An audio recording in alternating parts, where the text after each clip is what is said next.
Initiative Program, or QUIP, here at the DEC, and today I'll be facilitating this conversation. And I invite you all to put your name, pronouns, and your organization that you're coming from in the chat so we can get a little introduction from everyone. But today's Clean Water Conversation is Claire Madden of QUIP's Tracking and Accounting team. And Claire spearheaded the enormous task of releasing the 2024 Clean Water Initiative Performance Report, which summarizes the efforts of the state government and federal and local partners to improve water quality across Vermont from state fiscal year 2016 to 2024. And today, Claire will be discussing water quality progress made through public investment and regulation. In terms of upcoming clean water conversations, we have Allison Marchione, who's a shoreline restoration ecologist at the Lakes and Pond program, also at DEC, and she'll be talking about water quality through community engagement in the Lake Watershed Action Plans.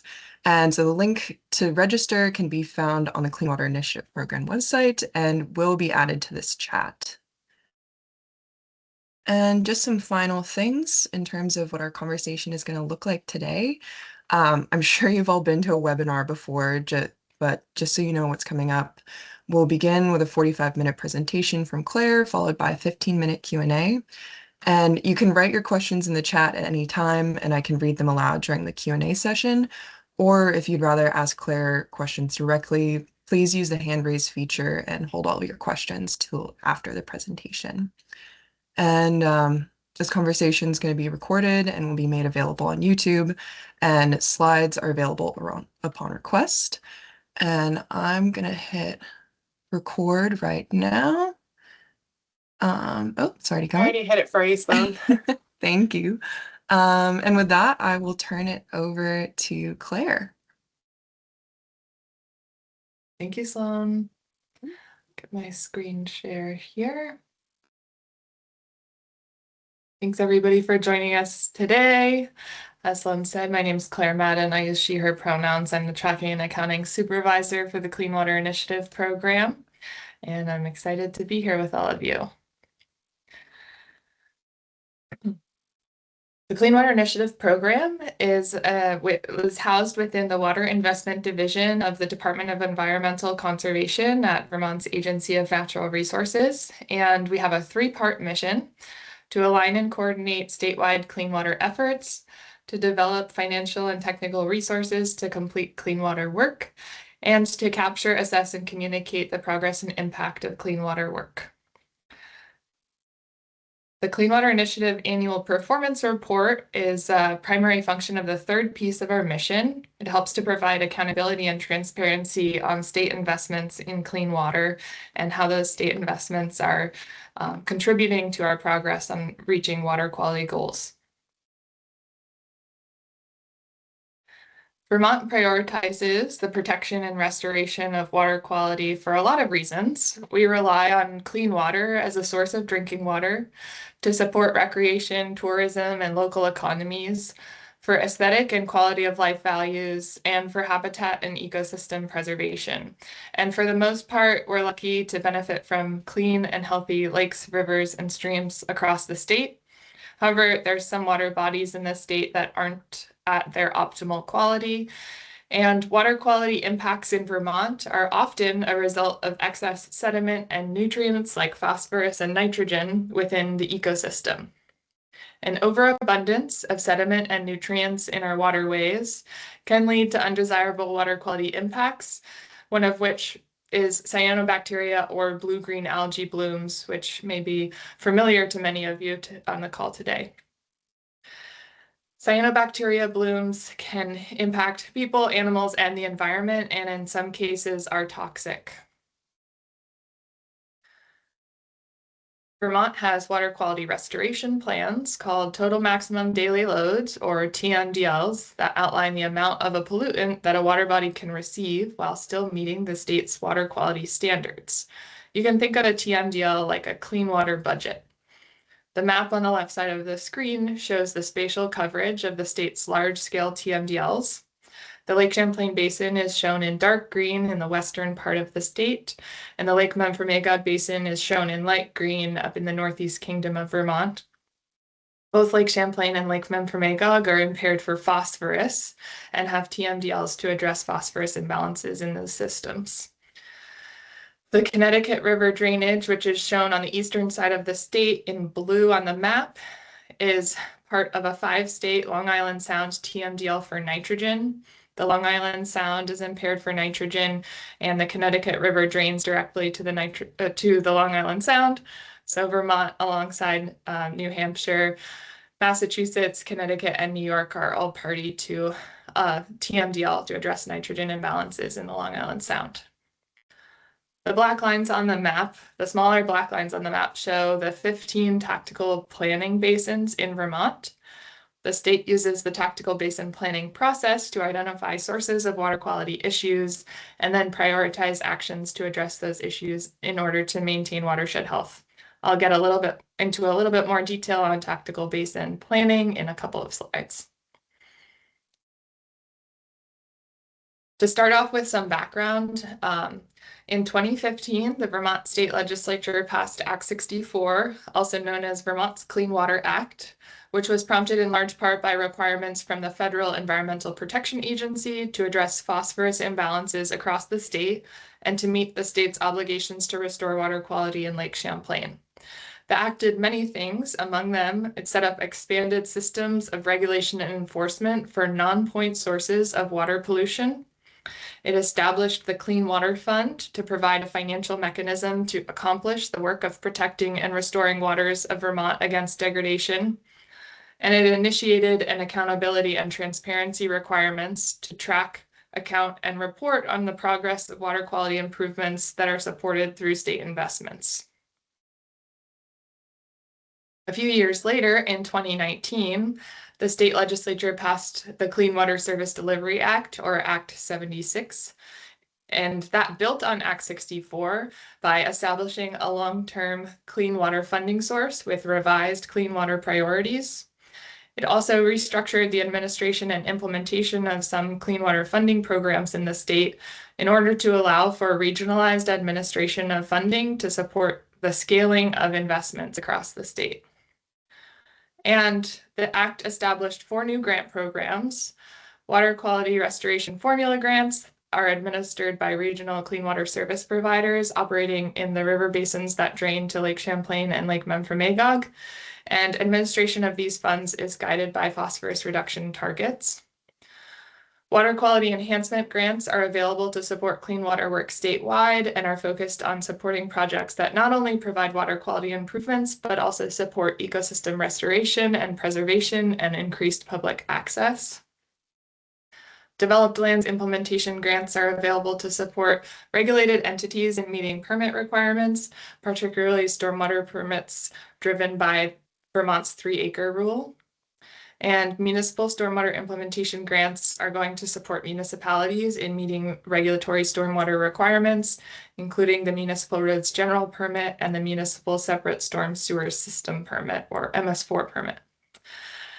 Act 76 also added additional reporting requirements to assess and report on whether these 4 grant programs are adequately funding the Clean Water Initiative. Foundational to all of the clean water work that happens across the state is the tactical basin planning process. This process is led by DEC's watershed planning program. Tactical basin planning assesses the primary causes and sources of water pollution challenges, identifies actions to address those issues, engages the public and stakeholders to identify actionable and strategic opportunities to address local and regional water quality challenges.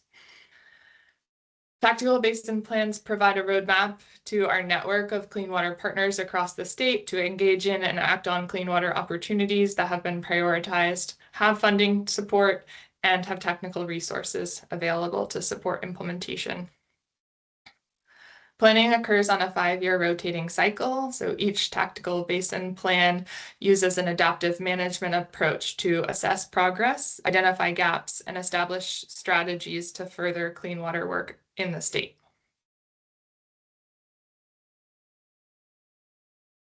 The Clean Water Initiative's annual performance report is a primary mechanism that the state uses to meet the transparency and accountability requirements that are set in statute and set up by the EPA under the state's large-scale TMDLs. The Lake Champlain TMDL includes additional accountability requirements, which is called an accountability framework, that is also covered by this report.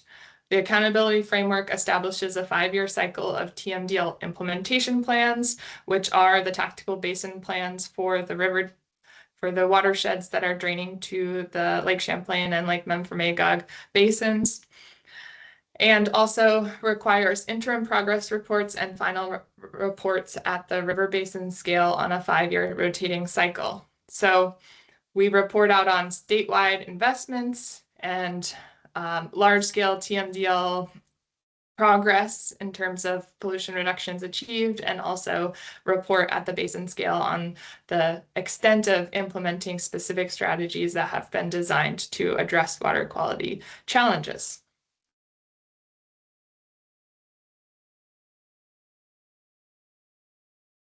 Clean water projects are primarily intended to address nutrient and sediment pollution across the state, and they generally function to slow down and infiltrate water before it reaches our waterways. They also help to reduce the erosive energy of large volumes of water moving across the landscape. When we track and report on clean water projects, we tend to categorize them into 5 primary land use sectors. You can see illustrated here on the screen based on the type of non-point source pollution being addressed and the location of the project. In addition to water quality benefits, we highlight the flood resilience benefits of clean water work, and especially in light of the devastating flooding that the state of Vermont has experienced in recent years. We feel it's really important to draw a connection that investments in this work also provide co-benefits, one of which is increased climate resilience. But clean water projects can have multiple co-benefits. Some other co-benefits that might be achieved through implementing clean water work include improved habitat function and biodiversity, increased carbon sequestration, improved soil health, workforce development, and local economic stimulus. We track 4 primary categories of data to include in our reporting. Investment measures cover all state funding awarded and spent towards clean water work. Education measures demonstrate the scale of state-supported efforts in outreach and technical assistance to support the clean water workforce and network. Output measures are standardized metrics that help to quantify the impact of clean water investments. And pollution reduction measures are modeled estimates of nutrient load reductions achieved by implementation of clean water projects. For now, this is limited to phosphorus reductions in the Lake Champlain and Lake Memphremagog systems, and in the future will include nitrogen reductions in the Connecticut River drainage. With that, let's get into some of the data and results from this year's report. This figure shows state investments in clean water over the reporting timeframe, organized by sector and state fiscal year. And the key takeaway here is that the state has invested over $600 million in clean water work since state fiscal year 2016. And it's important to note that we report on funding as it's awarded, but the results of the investments are often not available in the same year as the funding award is made, meaning there's a lag time between dollars out the door from a state funding program and data back to us on the impact or outcome of that investment. You may notice we're in a pretty impressive uptick in funding awards going to clean water, particularly in state fiscal year 23 and 24. This is almost entirely the result of dollars made available through the Federal American Rescue Plan Act, or ARPA. And you can see that much of that investment is being funneled to stormwater and wastewater sectors, although ARPA funding was also distributed to the Agency of Agriculture to support clean water work. This next figure shows the same data, now organized by funding source, and really emphasizes the role that ARPA is currently playing in funding availability for clean water. ARPA is a short-term funding source that is expected to decline in terms of its role in clean water funding availability in the coming years. ARPA dollars were required to be encumbered by the end of calendar year 2024 and must be spent by the end of calendar year 2026. So while this is a really impressive portion of funding availability right now, it's not expected to be sustained at that level from the ARPA as a funding source.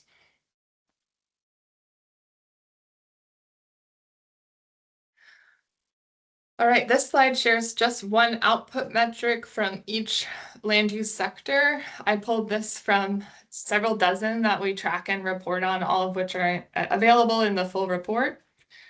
So in the agricultural sector, almost 250,000 acres of agricultural conservation practices have been implemented since state fiscal year 2016. And this is one area where we know the data available in the most recent year is likely an undercount. I'll touch on this a little bit more in a few slides, but much of the data included in this reporting for recent years is likely incomplete due to granting and reporting cycles. In the natural resource sector, we've restored 135 acres of floodplain through voluntary non-regulatory actions. And similar to the agricultural sector, the natural resource sector data availability is subject to some data lags. So this reporting is representative of all the data we have available now, but is likely an undercount. And every year that we go through the reporting process, we collect additional available data and backfill previous year's data in order to fill those gaps. In the developed land sector, over 1,600 acres of impervious surface have been permitted to be treated with stormwater treatment practices. This is a regulatory measure, and the uptick in permit issuance in recent years in 2023 and 2024 is mostly driven by implementation of the 3-acre rule. We also track and report on non-regulatory work in the developed land sector, but much of the quantifiable results in the developed land sector are driven by regulations established under Act 64. In the wastewater sector, 27 wastewater collection systems have been refurbished since 2016. Work in the wastewater sector tends to be pretty capital intensive, so the scale of outputs in the wastewater sector is different than in other sectors. But in the data that we have available, the increase in this metric shown in the point for state fiscal year 2024 is a result of flood damage assessments that focused on identifying and repairing affected wastewater collection infrastructure. Another area where there's a strong connection between clean water work and flood resilience work. I think it's also important to note that not every measure that we track demonstrates an increasing trend. And in some cases, there's an expected trend curve based on a programmatic timeframe or regulatory milestone. In other cases, we've flagged the need to sort of dive deeper on individual metrics and employ that adaptive management approach that I mentioned is key to the tactical basin planning process in order to address gaps and further our progress. Now getting into estimated pollution reductions. This data is showing now results for the Lake Champlain Basin. The graph on the left shows estimated phosphorus reductions by sector and state fiscal year. And the graph on the right shows the overall progress we've made so far towards the 212.4 metric ton net reduction target that was set by the Lake Champlain TMDL. Agriculture continues to be the sector with the largest demonstrated reductions. It's also the sector with the largest load allocation to address in the TMDL. We do expect some growth in the estimated phosphorus reductions contributed by other sectors, particularly the stormwater and transportation-related stormwater, as regulations that are hitting the ground now should result in more quantifiable pollution reductions in future years of reporting. The phosphorus reduction data that we present here represents modeled estimates. So because of the scale of implementation across the state, we're unable to monitor every BMP that's implemented to assess its effectiveness. So we use methods to estimate phosphorus reductions based on peer-reviewed literature and sort of industry accepted efficiencies for particular practices and their effectiveness in treating pollution.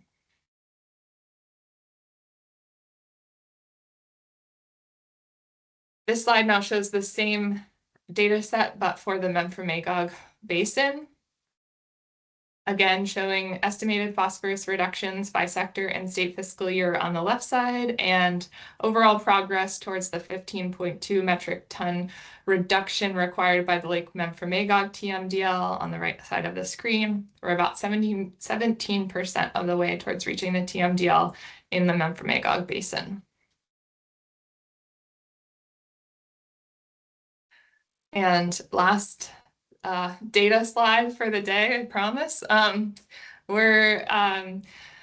This set of slides now shows the same estimated phosphorus reduction data in the lighter purple bars. As I presented in the previous two slides, this is all of the estimated phosphorus reductions we were able to account for with the data we have available in state fiscal year 24. And in the darker purple outlines show the estimated phosphorus reductions that we reported last year in the 2023 performance report. The reason that I share this slide is, again, touching back on the data availability and how that influences our reporting.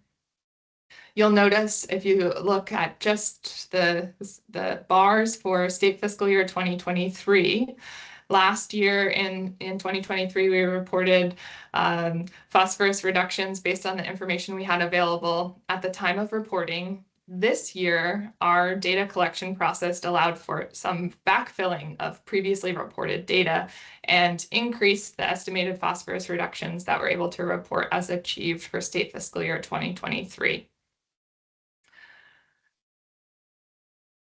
So we see this pattern that the most recent year appears a slight downward trend in progress, but this is most likely indicative of a partial data set that is addressed through data collection in subsequent years, and not indicative of a shifting trend in our progress towards meeting the Lake Champlain and Lake Memphremagog TMDL targets. Each year that we run this reporting process, we have the opportunity to backfill any missing data from previous years, and we're always working on filling gaps to provide a more comprehensive picture of progress.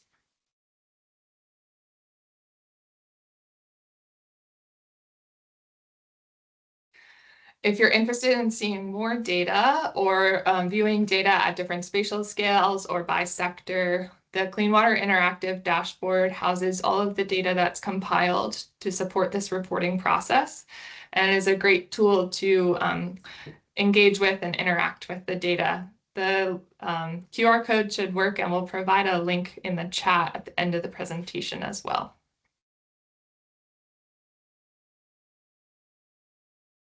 So the theme of this year's Clean Water Conversation series is Clean Water Community. And while I live in my work in sort of a world of data and numbers, it's really important to recognize the network, the community of people, partners, and organizations that make all of this work happen.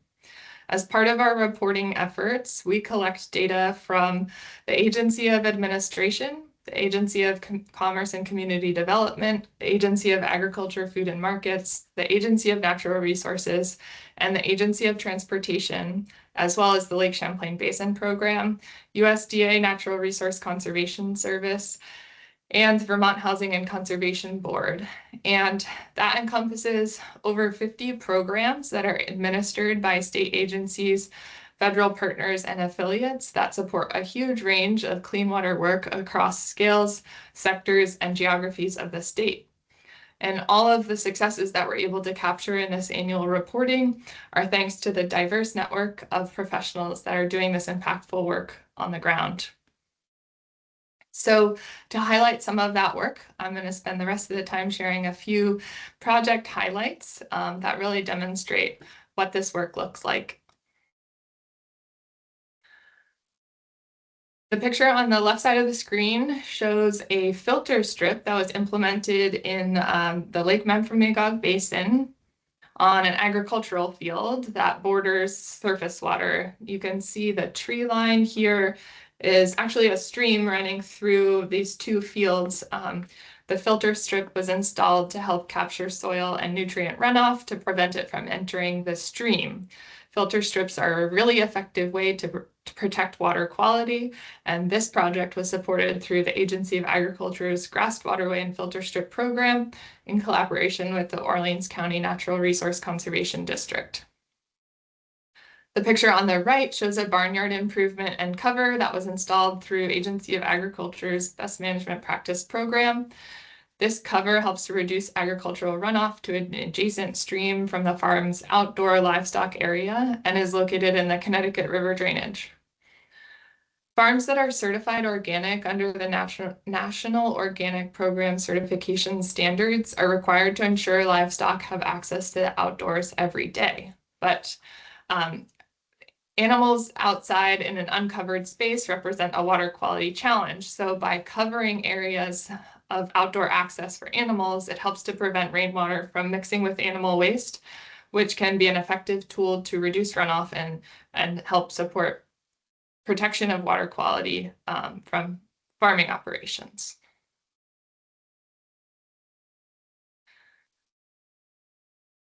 This slide shows a before and after picture of one of many components of the Valley Brook Restoration Initiative located in Morgan, Vermont. The work that's been completed under this initiative helped to reconnect tributaries to their historic flow paths, plug and fill agricultural ditches, restore hydrology to wetland areas, and decommission old roads that were no longer being used. Phase 1 of the work was completed in the spring of 2024, and a phase 2 of the work is underway. There were many organizations and funding sources involved in completing this work, so I just wanted to give a shout out to all those folks. The Orleans County Natural Resource Conservation District initiated the conservation planning discussions with the former landowner, which led to the possibility of restoration of this previous farm and laid the foundation for all of the restoration work to be possible.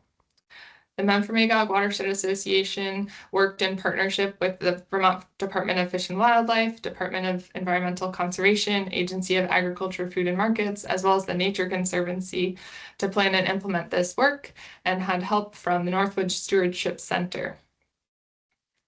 Funding for their work came from a Clean Water Initiative Program Water Quality Restoration Formula Grant that was awarded to the Memphremagog Watershed Association by the Vermont Housing and Conservation Board, serving in their role as the Memphremagog Clean Water Service Provider. The Nature Conservancy is a co-holder of the conservation easement and also contributed significant funding to the project. Vermont Fish and Wildlife Department, Agency of Agriculture, and Vermont Housing and Conservation Board all contributed funding to the conservation acquisition, and the development work was funded in part by the Great Lakes Fishery Commission through Vermont Fish and Wildlife Department's capacity building grants. So that's a lot of partners involved, a lot of funding sources, a really complex project that ended up being a great showcase of what implementation of clean water work can look like. Another massive initiative that is underway in the stormwater space is the Green Schools Initiative. This was spurred by a component of Vermont's Clean Water Act, or Act 64, that I mentioned at the start, and which requires operational stormwater permits to address several types of stormwater discharges, including 3-acre sites. I've mentioned 3-acre a couple times, so now I'll provide a definition. 3-acre sites are defined as sites with an impervious surface of 3 or more acres that have either never had an operational stormwater permit or were permitted to standards that were in place prior to 2002. The 3-acre regulation impacts many different types of landowners, including about 65 or 70 public schools in the Lake Champlain and Lake Memphremagog basins. The map on the left shows all of the participating school sites, and the photo on the right is showing during construction of a subsurface infiltration system at the Bellows Free Academy in Fairfax. The Green Schools Initiative is operating in 2 phases and involves work to support schools through design and engineering and obtaining all of the required permits to complete this work, as well as getting through the construction of the stormwater treatment practices and participating in some level of community engagement. Because this work is happening on the grounds of public schools, it's a really great opportunity to encourage schools to further stewardship and environmental education within their communities. By partnering with the Lake Champlain Sea Grant, the goal is to encourage teachers and school districts to pursue professional development, to integrate established stormwater curriculum into their classrooms, and to partner with watershed organizations to tailor learning to their school's unique stormwater projects. The initiative also provides some flexibility for schools to identify and pursue other opportunities, including increasing or adding outdoor classroom space, adding native plantings to support bird and pollinator habitat, incorporating more tree plantings on campuses, and engaging with students to learn about and monitor their stormwater infrastructure. This initiative is funded through the Lake Champlain Basin Program and American Rescue Plan Act dollars administered by the Vermont Department of Environmental Conservation. A total investment of over $32 million has gone to support this work and to support our public schools in meeting this regulatory requirement.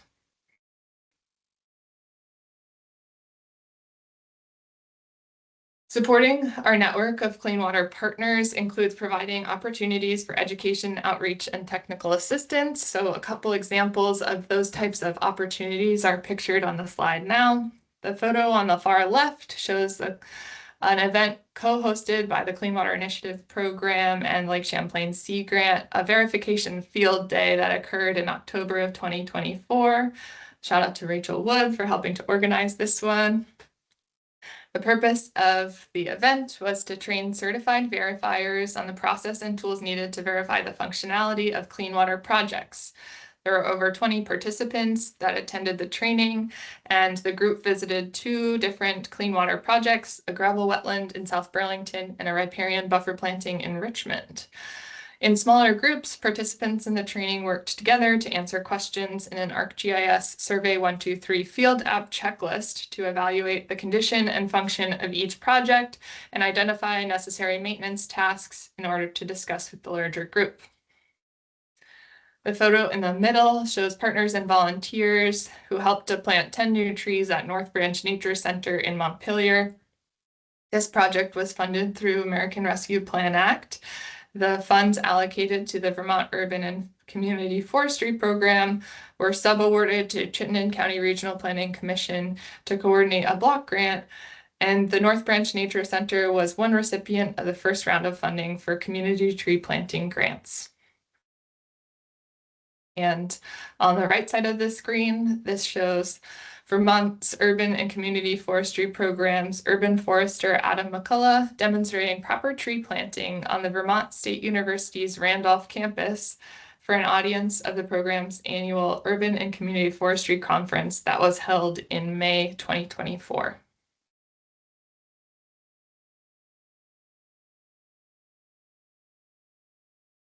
So a couple of concluding thoughts, and then I'll be happy to answer some questions.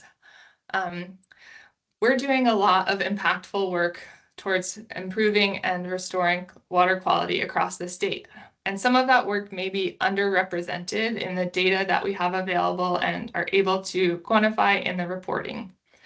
I talked a little bit about data reporting cycles causing some gaps and lags in data availability for recent years.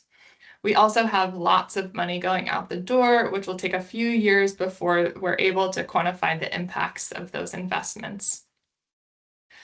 There's a lot of money in the clean water space right now, and in order to make full use of that funding availability, we need to support the growth of capacity in our network, which we're doing through several initiatives that will go to support a network of partners that is diverse, numerous, well-trained, and well-resourced.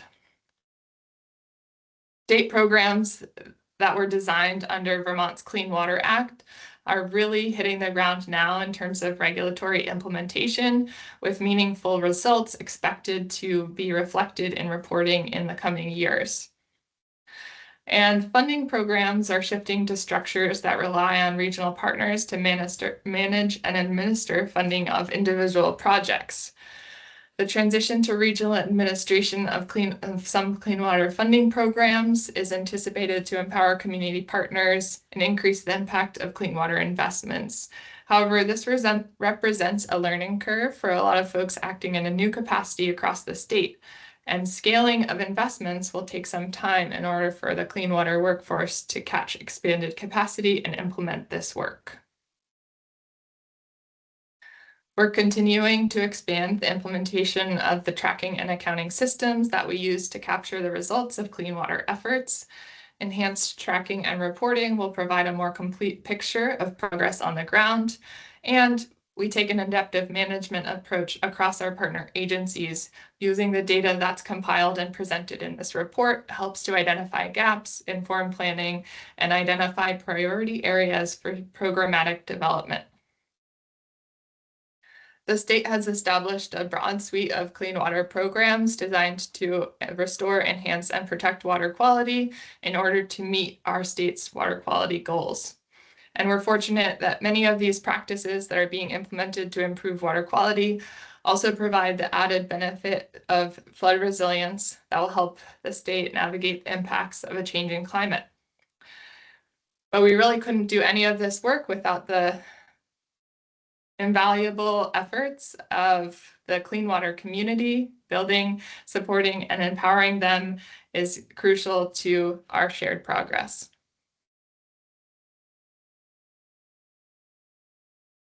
And with that, I will stop sharing and welcome questions. Thanks so much, Claire. We have a question in the chat from Dean Pierce, who has left, but he dropped this before he went. He's wondering if you have a version of slide 14 that focuses on non-regulatory targets and achievements. Just checking which is 14. Okay, so Dean's asking about the estimated phosphorus reductions slide. We don't have that ready made, but we have the data to support that type of analysis.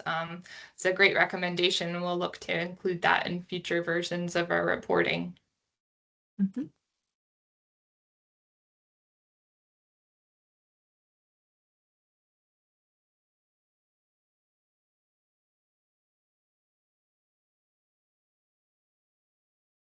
Yeah, go ahead, Nathaniel. Yeah, for the clean water work that's been funded through ARPA, what is the plan after 2026 to continue that? Thanks, Nathaniel. That's a great question. A lot of the clean water work that was supported by ARPA is going to infrastructure investments in the stormwater and wastewater space.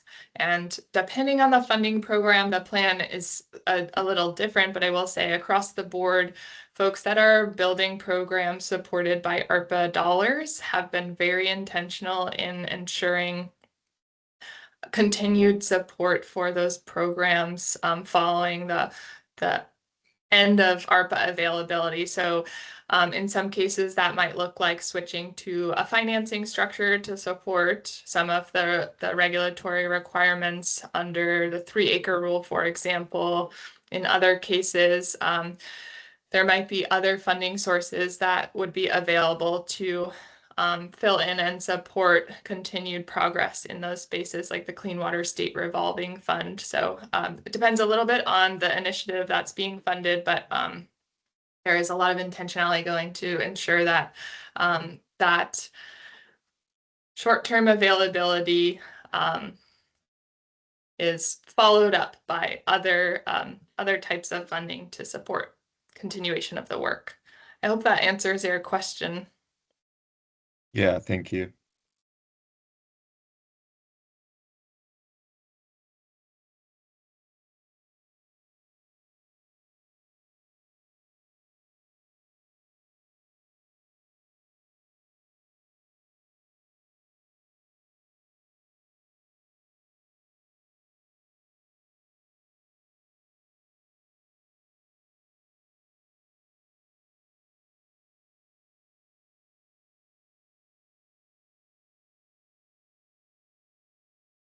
Well, if that's all the questions we have, I can return these 15 minutes of scheduled time to you all.